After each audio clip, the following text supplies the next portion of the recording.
The Strange Dr. Weird.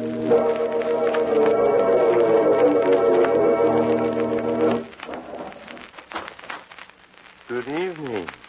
Come in, won't you?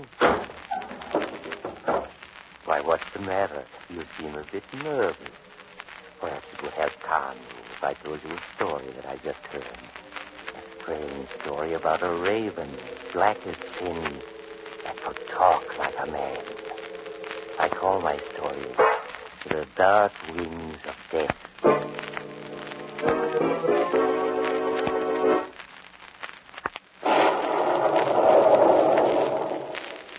And now for my story, The Dark Wings of Death. It begins in the small east side apartment of Ned and Helen Kennedy, who are having a slight discussion. Ned, I tell you, if your Uncle Simon won't lend you the money, you'll have to kill him and take it, do you hear? But look, Helen, if we just wait a little longer, he's so old and feeble, he may die any day now. We can't wait. That shortage in your accounts will be discovered by next week. We've talked this all over before. Why are you hesitating now? You're afraid? No, it's not that. It's that pet raven of Uncle's. It makes me so uneasy. His raven. So that's it. You're afraid of a bird. Now, wait a minute, Helen. That raven isn't an ordinary bird. The way it watches me with those red eyes and the way it screeches whenever I'm in the room. Well, it almost acts as if it knew I was thinking of killing Uncle Simon. All right, Ned, go to prison then. No. I'll do it if I have to. I'm going to try to borrow the money from him first. You can try, but you won't get it. Now, you'd better get over to that horrible old tenement he lives in with his supper. After he's eaten it and fallen asleep, remember just how we planned everything. Turn on the gas heater, unlight it, so it'll look as if it had been blown out and he died in his sleep.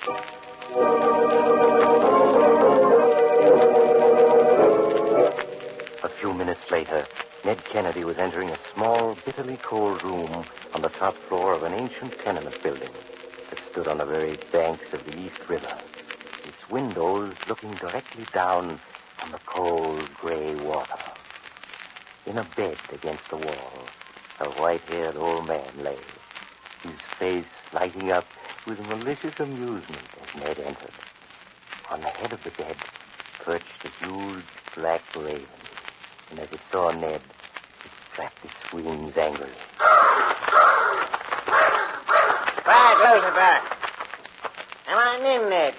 You needn't be afraid of Lucifer. I brought you some soup and sandwiches for your supper, Uncle Simon.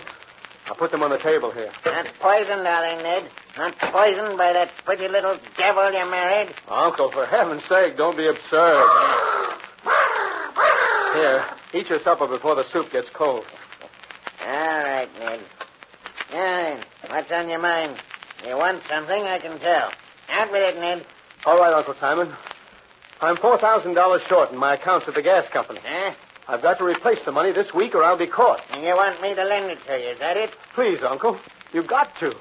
You wouldn't let your only living relative go to jail, would you? Aye, of course I would. If you've stolen, you should pay the penalty. Why, you miserable old skinflint. No. Go. You kick me. Lucifer!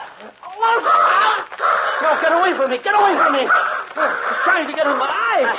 That'll teach you to try tricks on me. Get him away from me. He's trying to peck my eyes out. Lucifer, that's your perch. Look at my hand. It's bleeding. Serves you right. Next time I won't stop him. Lucifer will peck your eyes right out of your head. And your soul right out of your body, Ned. Yes. Carry them away to Beelzebub, his master, too. Oh, for heaven's sake, stop that. Lucifer isn't any ordinary bird. He's a winged demon, straight from Inferno. Yes, and as sure as ever you harm me, Lucifer will snatch you up and fly off to the pit with you. I said stop it. Yeah, ask Mrs. O'Rourke, the superintendent's wife downstairs. Many's the night she's seen Lucifer flying away from the window in the darkness, his eyes gleaming with red fire, and his claws glowing with phosphorus, off to pay a visit to the devil, his master. Oh, that's just nonsense. Now, if you've finished, I'll take the dishes away. You sure you won't lend me the money then, Uncle Simon? No, I won't. $10,000 hidden in the wall here beside my bed, as you know. You shan't have that until I die. I tell you, there's no other way. If your uncle won't lend you the money, you have to kill him and take it, do you hear? Good night, Ned. I'm going to sleep now. After they put you in jail, Discipline, I'll come and visit you. And then... Old skinflint. He's asleep. When he's asleep, turn on the gas heater, unlight it, so it'll look as if it had been blown out. In an hour, he'll be dead, and it'll look like an accident. Yes, I have to do it. I have to do it.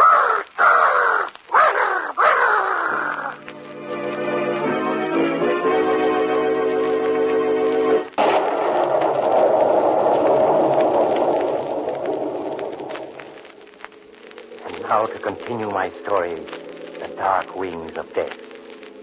After leaving the gas heater turned on full and unlighted in his uncle's tiny room, Ned had just reached home. Helen! Helen! Ned, you did it, didn't you? I can tell by your face. Yes, I had to. He absolutely refused to lend me the money. I told you he would.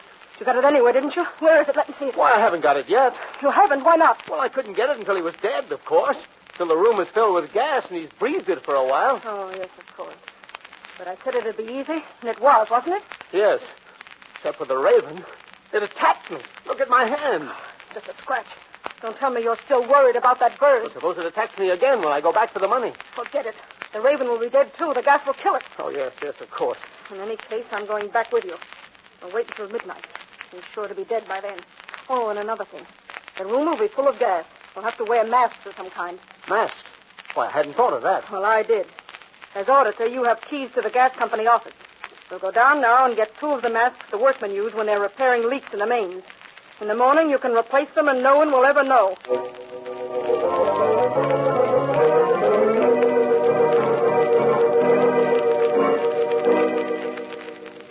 It was just after midnight when Ned stood once more in the cold, dark hall outside his uncle's door, Helen at his side. I don't hear any sound inside. Of course not. They're both dead. Come on. Put on your mask and let's get it over with. All right. Here, now, this strap goes over your head. Now, breathe through your mouth. You can talk, too. These masks are the latest type. Talk? Yes, I can, can't I? There. Now, we're all set. Have your flashlight on. Mm-hmm. We mustn't turn on any lights. The least spark would explode the gas and blow us sky high. I know. Come on. He's dead. Of course he is. Where's the raven? Oh, what does it matter? Come on. Help me move the bed. You take that in. All right. Take it easy now. It looks as if he were asleep. Oh, forget him. Where did he keep the money? There's a loose board. Listen, the raven. It's still alive. It can't be. I don't hear it. There, it's perched on that chair. Flapping its wings. Oh, get away from me. Get away. Ned, get hold of yourself. There's nothing there. Nothing, I tell you. There is. It attacked me. Look out. Here he comes again. Trying to get at my eyes. Keep it away. Keep it away. Ned, stand still. You backed us right up against the window. I tell you, there's nothing there. It's just your imagination. It's going in my eyes again. I'll stop it. I'll stop it. Ned, that gun, where'd you get it? I brought it with me in case of an emergency. I'll stop that raven. Oh, don't use that gun, you fool. This room is full of gas. The shot would make it explode and kill us both. Look out. It's coming at me again. Don't.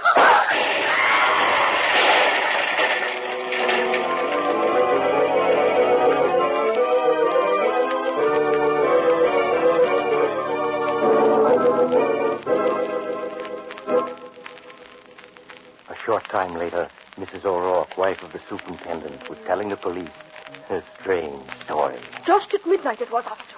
And I'm standing at the window when up above there's an explosion, fair to wake the dead. And outside me window I see a great flash of light.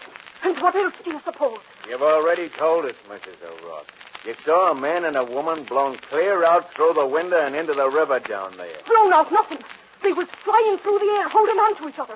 And that raven had his claws in the man's hair and was flying away with them. His eyes blazing fire as he took them off to the devil, his master. Now, Mrs. O'Rourke, you're letting your imagination run away with you. I know what I saw.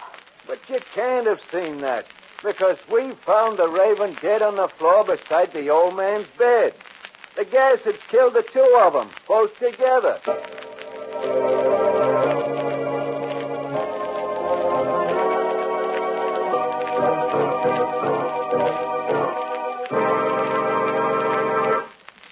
Strange about Ned and Helen, wasn't it? Their bodies were never recovered from the river. It was almost as if they really had been carried off to someplace not on this earth. But since Lucifer the Raven was found dead beside his master's bed, what do you suppose it was that flew at Ned in the darkness? Birds never have ghosts. Or do they? Oh, you have to go. Then perhaps you'll drop in again soon. Just look for the house on the other side of the cemetery. The house of Dr. Weir.